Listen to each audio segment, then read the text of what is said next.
গোখরা সাপ। অতএব এই গোখরা সাপ বারবার কইব যে ভাই আমি কিন্তু এখন নাচতে পারি, আগের মতো চিল্লাচিল্লি করি না, আমি এখন নাচি, তো আমার নাচ দেখতে আসেন।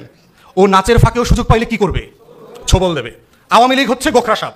ও যে পোশাক পরে আসে, ও যত ভদ্র ভাষায় কথা বলে, ও যত সুন্দর করে নাচে, দিন শেষে ও আওয়ামী লীগ, ও দিল্লির দালাল, আমার নিরাপত্তার হুমকি। এটা হলো বটম লাইন।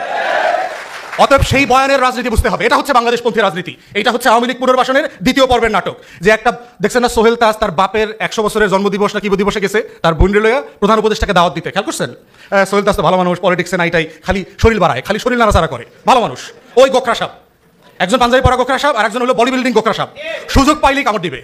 অতএব এই সুশীল ভদ্র আওয়ামী লীগের দ্বিতীয় পর্বের রাজনীতি পুনর্বাসনে ব্যর্থ হয়েছে। পপুলার এটা সাপোর্ট নাই, কোনোভাবে এটা হইতে দেওয়া হবে না।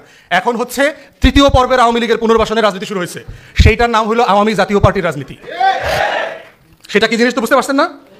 আওয়ামী লীগকে পুনর্বাসন করেছে বাংলাদেশের সব রাজনৈতিক দল, এটা আমি বারবার